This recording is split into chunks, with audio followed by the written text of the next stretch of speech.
Hey, and welcome back to A Different Atheist Reads, A History of God by Karen Armstrong. I am Kristi, and we are ready to get back into Karen's book, and we're going to do that by starting off with Ezekiel. Okay, so starting with Ezekiel, we know that Karen's got her own worldview on this. So I'm just going to review what she did in the book, and when it's necessary, I'll contrast it to what I've set up in the previous videos. Karen mentions Ezekiel was a priest, and she goes into detail about his visions because she says they're going to be later important in chapter 7 when she discusses Jewish mysticism. So she spends some time going over the visions. I don't think that they're important right now, so I'm not going to go into detail about them, but you can read about them in the book. She mentions once the idea of contrasting the Son of Man with Yahweh in Ezekiel and that distance of the divine, but doesn't, in my opinion, expand on it quite enough to make it seem important. She reviews his weird practices and Ezekiel's pre-fall visions. Karen then goes on to write, alien as Yahweh frequently seemed, he was encouraging Israelites like Ezekiel to see that the blows of history were not random and arbitrary, but had a deeper logic and justice. He was trying to find a meaning in the cruel world of international politics. Okay, brief rant. Now we've got Yahweh doing things to people, where if you remember a few videos ago, it was prophets making Yahweh say. So again, Karen's being completely inconsistent. The other problem I just want to point out is the second sentence, he was trying to find a meaning in the cruel world of international politics. Is that Yahweh or Ezekiel? I could read it as both. And this typifies Karen's problem. It's just no clarity in terms of what the hell is going on. And it makes me frustrated because if you just read the book, it's probably not so bad. But if you have to try to explain the book, it becomes like a sandcastle. That there's no logic, there's no coherency. But I don't want to rant too much. We'll save that for another video. On pages 76 to 77, she writes, for the first time, the Israelites became seriously interested in Yahweh's role in the creation. They were not, of course, attempting a scientific account of the physical origins of the universe, but were trying to find comfort in the harsh world of the present.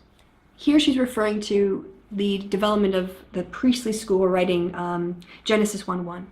If you remember way back, we said that the J and the E versions are the earliest versions, and that starts around Genesis 2:4, if I'm remembering it correctly. But the Genesis, Let There Be Light, all that is written by a much later author, and that's the priestly school. She doesn't do enough, in my opinion, to connect the priestly school writings and the rewriting of Genesis, but I'll just leave that. Karen tends to focus instead on the poetry of in 2nd Isaiah, and the poetry of lots of things, generally. Later on, farther down on page 76, apparently her previous statement was not enough because on the same page she has to reiterate the same point again. Quote, Yahweh, therefore, had become the one and only God. There was no attempt to justify his claim philosophically. As always, the new theology succeeded not because it could be demonstrated rationally, but because it was effective in preventing despair and inspiring hope. Anyone else getting really bored? Really bored? And I guess I could just leave it out every time I read it, but now I actually do put it in every time I see it because it comes up. It came up at least twice in the last chapter. It's come up twice on one page here. So in terms of overkill, we're already there, and we're only on page 76. In her book, Karen then discusses the P author, and she's basically wrong about everything that I can see. Karen asserts that the P tradition was written after the exile ended in 538 BCE. She's wrong. We know from Christine Hayes that those documents were written between the 8th and the 6th century. She refers to the authors of P as he, as if it was an individual, when we know it was a school, just like Deuteronomy had a school of followers. According to Karen, this view of P was an exalted and sophisticated view of Yahweh. P literature does not present God in a way that can be seen face to face. In P's worldview, men and women can only see that afterglow, that semblance, or the appearance of the semblance, to get even more distant.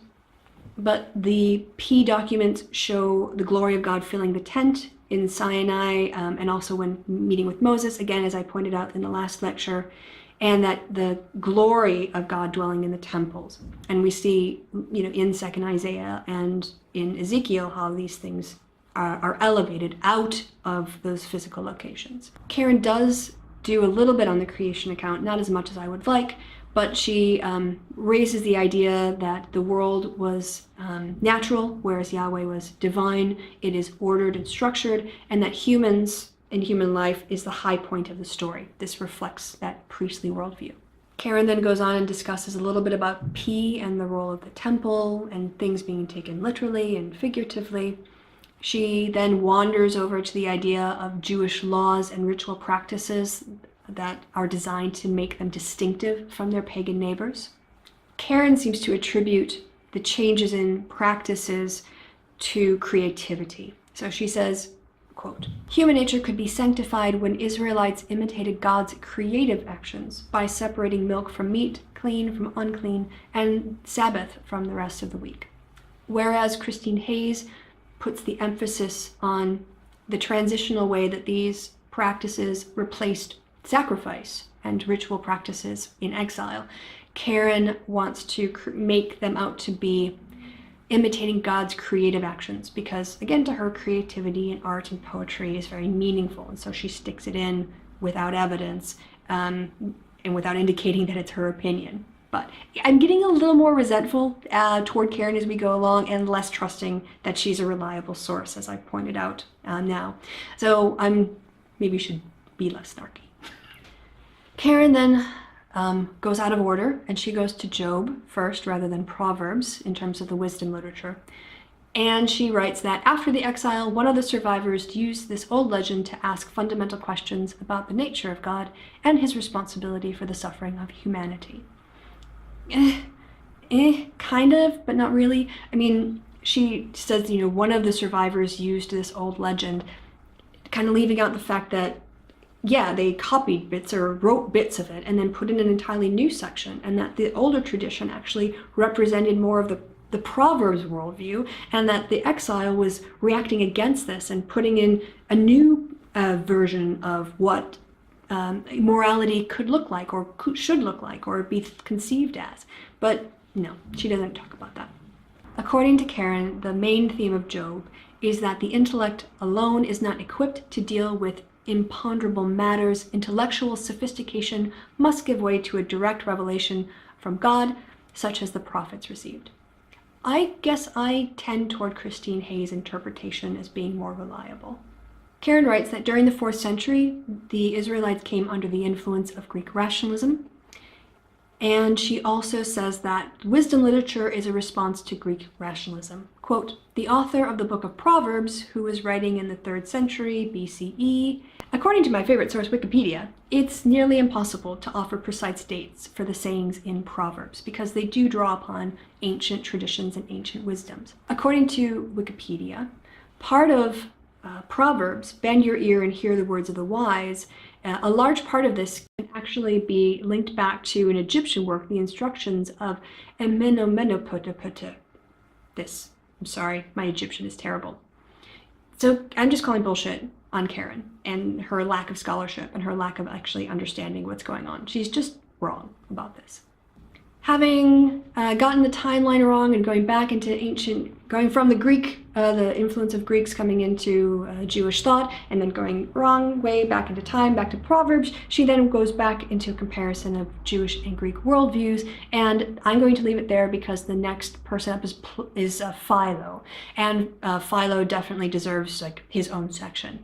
So I know that was a lot of work just to refute some of Karen's bullshit, but I hope that even though this video wasn't that interesting, the last two were really rich and interesting and gave you an insight into why I thought Karen's section was so crappy.